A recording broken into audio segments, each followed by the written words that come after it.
Assalamu alaikum wa rahmatullahi wa barakatuh. My name is Abdul Kareem, and today I'll be sharing with you the stories of the fantastical, the mysterious, the phantasmic jinn. Now, this story happened to me personally. It happened when I was young.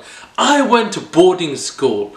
My first day in boarding school, I was standing, my first day in boarding school, I was scared out of my mind. I arrived there and I'm the only Indian kid. Well, I'm not even Indian, I'm half caste. I'm half Indian, half white. But I'm the only half caste kid in the school full of 200 white kids. And this was in the Midlands. And let me explain something to you about 90s mentality in the Midlands. There was racism here, there was racism there. It was abound in all kinds of areas. And a lot of it was thrown at me. Why? Because I was the only kid with even a hint of colour in my skin. So, it's my first day of boarding school. We're in the playground and I'm sitting there all quiet and still and I don't know what to do. I'm standing at the edge of the playground, the kids are being called in and I'm thinking, this is my life. You see, at that time I was 200 miles from home. 200 miles from my home. Now imagine that's such a distance, such a vast distance to travel.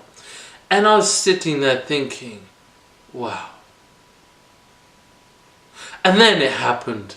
Then the hands came around my neck. I felt it, something squeezing my throat, something squeezing at me, choking me, strangling me, shaking me, and then it was gone. In an instant, the hands vanished. And I was standing there like, what was that? I was so stunned I didn't turn around for 10 seconds. And then I looked around. I'm like, there's no one behind me. I could have sworn I felt something brush behind me when it did it. And I looked. Well, the kids had already started going in, and I was distanced from any other kid. There was no one walking away from me. And I was like, that is strange. So I went inside, and it was the first day that I slept in a room that wasn't mine. Almost every day of my life, I had either slept at my parents' house or a relative's house. I had never slept away from anywhere I felt comfortable and homely. So, it's my first night, and I'm lying there, unable to sleep. I cried a little. I was 9, forgive me. But I was so far from home, so alone. And I lay there in bed. And it's dark. We were in the middle of the Midlands, in the countryside. Ladies and gentlemen, there was no city lights outside. The curtains were wide open and we just had the moonlight outside. And as I'm lying there in the bed, I noticed something rise up. It almost seemed to be rising from the ground. It was a shape akin to a man, a shadow.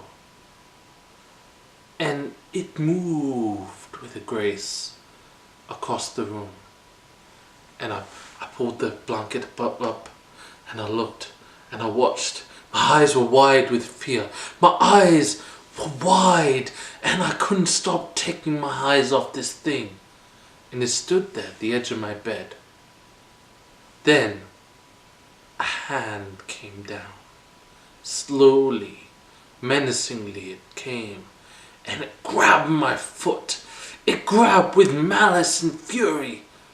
And in fear I shrieked and kicked this thing.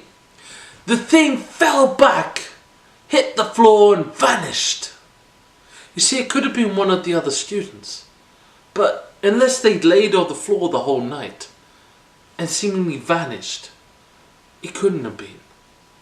I sat there and I waited for it to reappear. Whatever that thing was, never came after that day. So, to this day it's a mystery. I'll admit, there's a slim chance that whatever strangled me could have been a boy that maybe just ran off. Or whatever came in the night that grabbed my foot could have been a boy that somehow slunk into the darkness. I will admit that. But just strange still, other occurrences that I had in that school. But those are a story for another time. We will leave you now to remember your Maker. Remember your Rabbul Alameen and come to goodness. And remember, do not fear the jinn. These are just phantasms of the night. So come, remember your Rabbul Alameen and come with me to goodness.